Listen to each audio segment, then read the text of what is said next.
नमस्कार दोस्तों। जापान के सरकारी रिकॉर्ड की बात करें तो नेताजी सुभाष चंद्र बोस का निधन 18 अगस्त को ताइपे के एक ताई होकू एयरपोर्ट पर प्लेन के दुर्घटनाग्रस्त होने की वजह से हुआ था। कुछ ही घंटों बाद नेताजी सुभाष चंद्र बोस का निधन हो गया। लेकिन अब सवाल यह है कि इस खबर को जापान ने 5 दिन तक छिपाए क्यों रखा। 23 अगस्त को जब जापान की न्यूज एजेंसी डोमेई ने नेताजी सुभाष चंद्र बोस के बारे में लिखा तो उस समय इंडिया में एक अखबार छपता था जिसका नाम था लंदन डेडलाइन। उसमें यह लाइन लिखी गई कि जापान की एक न्यूज एजेंसी ने नेताजी सुभाष चंद्र बोस की निधन के बारे में लिखा है और उसके दूसरे स्टैंजा में यह भी लिखा है कि यह निधन एक प्लेन के दुर्घटनाग्रस्त होने की वजह से हुआ था। खबर के अनुसार नेताजी का निधन ताई होकू में 2 बजे बताया गया। इस खबर को भारत की सभी एजेंसियों ने सुर्खियों में प्रकाशित किया, लेकिन इस खबर के ऊपर किसी को विश्वास नहीं हुआ। यहाँ तक कि महात्मा गांधी को भी इस बात का विश्वास नहीं था।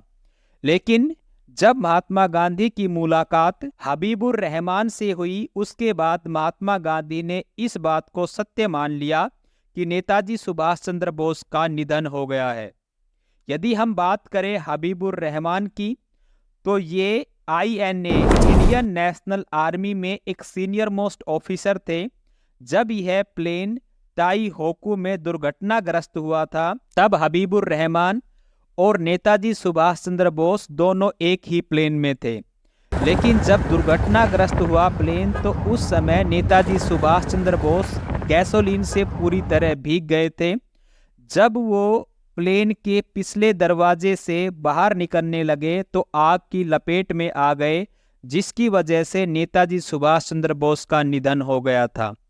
अब सवाल यह है कि 5 दिन नेताजी सुभाष चंद्र बोस की बॉडी के साथ क्या किया गया था, क्या उसका शेड्यूल था, आज इस वीडियो में हम बात करेंगे। 18 अगस्त 1945 नेताजी का विमान 18 अगस्त को सुबह 5 बजे सैली फोर्मोसा के लिए रवाना हुआ। दोपहर तक ताई हाकू एयरपोर्ट पहुंचा। वहां यात्रियों ने हल्का फुल्का लंच लिया। बताया जाता है जैसे ही यह विमान ताई होकू के रनवे से थोड़ा ऊपर उठा, यह आग की लपेटों में आ गया और यह नीचे गिरने लगा। जब यह प्लेन नीचे गिरा तो यह 2 टुकड़ों में टूट गया। शहनवाज रिपोर्ट यह भी कहती है कि विमान जो ही 30 से 40 मीटर की ऊंचाई के ऊपर गया, उसके बाद प्लेन में अचानक से आग लग गई। शहनवाज रिपोर्ट में ही यह बताया गया है कि जो ये प्लेन था इसमें 2 इंजन थे। दोनों इंजन को कुछ ही दिन पहले इस प्लेन में असेंबल किया था। उस समय फाइटर प्लेन में इस तरह की गड़बड़ी होना एक आम बात थी और पायलट ने इसको नज़रअंदाज कर कर प्लेन को टेक ऑफ करवा दिया था। उस प्लेन में सुभाष चंद्र बोस पेट्रोल टैंक के पास ही बैठे थे। जैसे ही यह प्लेन दुर्घटनाग्रस्त हुआ, सुभाष चंद्र बोस और हबीबुर रहमान बाहर निकलने लगे।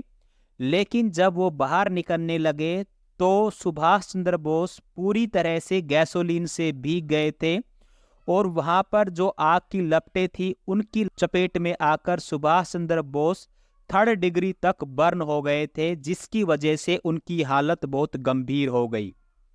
शाम को 7 बजे वो अचेत हो गए और कोमा में चले गए और 18 अगस्त को उनका निधन हो गया। यह सारी बात कर्नल हबीबुर रहमान ने शहनवाज आयोग को बताई। 19 अगस्त 1945 को निधन के बाद स्थानीय स्तर पर ताबूत की व्यवस्था की गई। टोक्यो यह खबर भेजी गई कि नेताजी का निधन हो गया है। वहां से कहा गया कि एक विमान में इनका शव टोक्यो लेके आया जाए, लेकिन इस खबर को गुप्त रखा गया। 19 अगस्त को जापान के इंपीरियल हेडक्वार्टर से एक टेलीग्राम अस्पताल में आया जिसमें कहा गया कि उनकी बॉडी को विमान से टोक्यो ले जाया जाएगा और शव को कोफिन में रख दिया गया। 20 अगस्त 1945 के बारे में कर्नल हबीबुर रहमान शहनवाज आयोग को बताते हैं कि वो चाहते थे सुभाष चंद्र बोस का शव टोक्यो ले जाया जाए ताकि उनकी मौत को लेकर किसी प्रकार का कोई संशय ना हो। सुभाष के पार्थिव शरीर को 20 अगस्त को ताइहोकू एयरपोर्ट पर ले जाया गया, लेकिन शव एयरपोर्ट पर रखा रहा और कहा गया कि कुछ अज्ञात कारणों की वजह से टोक्यो नहीं ले जाया जा सकता।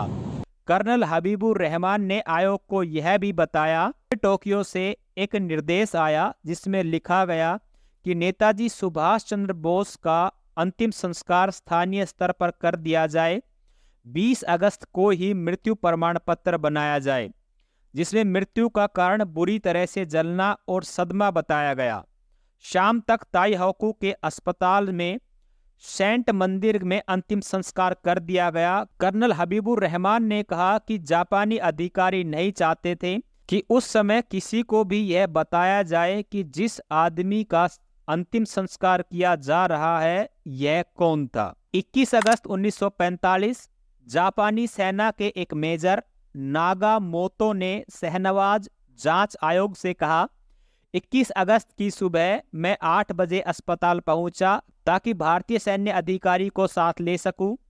सौदागृह में पहुंचने पर देखा कि शव पूरी तरह जल चुका था। बौद्ध परंपरा के अनुसार मैंने चॉपस्टिक से गले की हड्डी उठाई और बॉक्स में डाल ली। फिर शरीर के हर हिस्से की हड्डी इकट्ठी की। भारतीय सैन्य अधिकारी भी मेरे साथ वही यह सब करते रहे।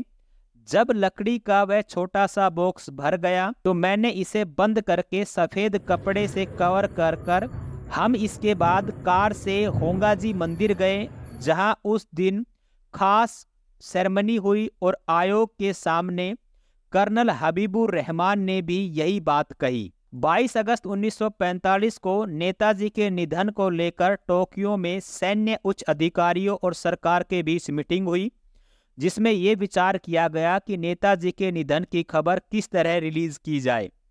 लेकिन वो ये चाहते थे कि यह खबर आजाद हिंद फौज के किसी अधिकारी द्वारा बताई जाए। जापानी असमंजस में थे कि इस खबर को रिलीज कैसे किया जाए। 23 अगस्त 1945 को आखिरकार नेताजी के निधन की खबर जापानी न्यूज एजेंसी डोमेई ने जारी की, जिसका आज नाम क्योदा न्यूज है। लेकिन जब यह खबर जारी हुई तो इस पर किसी ने विश्वास नहीं किया।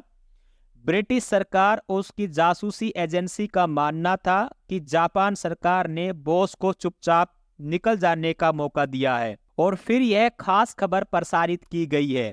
नेताजी के निधन के साथ ही कर्नल शिदेई के निधन की खबर की भी घोषणा की गई। कर्नल शिदेई उस समय जापानी सेना के एक अधिकारी थे। इस पूरे प्रोसेस में जो सवाल खड़े हुए उसके बारे में बात करते हैं। पहला सवाल, अस्पताल के रजिस्टर में कहीं नेताजी सुभाष चंद्र बोस का नाम क्यों दर्ज नहीं था, बल्कि इस रजिस्टर में नेताजी के साथ मारे गए कर्नल शिदेई का नाम दर्ज था। दूसरा सवाल, अगर नेताजी का निधन 18 अगस्त को हो गया था तो जापान ने इसकी पुष्टि के लिए क्यों अपना कोई उच्च अधिकारी ताइहोकू नहीं भेजा, जबकि सुभाष को जापान बहुत ऊंचा दर्जा देता था और मानता था कि वो निर्वासित भारत सरकार के मुखिया हैं। जब तक वो जिंदा रहे उन्होंने जापान के हर प्रोटोकॉल को फॉलो किया था। तीसरा सवाल, आखिर जापान ने सुभाष के निधन की खबर 5 दिन रोके रखी।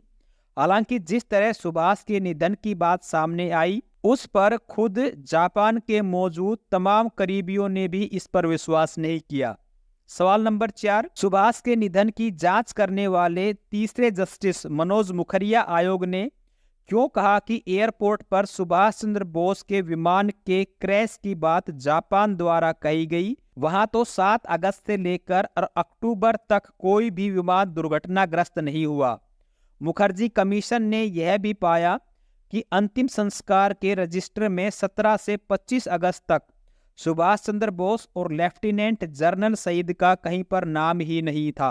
न ही उसमें उन पायलटों के नाम दर्ज थे जिसके बारे में कहा गया था कि वो प्लेन क्रैश में मारे गए। अगले कुछ दिनों तक जापान या ताइवान के किसी भी अखबार में प्लेन क्रैश की खबर प्रकाशित नहीं हुई। आयोग इस निष्कर्ष पर भी पहुंचा कि टोक्यो के रेनकोजी मंदिर में रखी हुई अस्थियां नेताजी की नहीं है बल्कि जापानी सैनिक इचिरो ओकुरा की है, जिनकी मौत हार्ट अटैक के कारण हुई थी।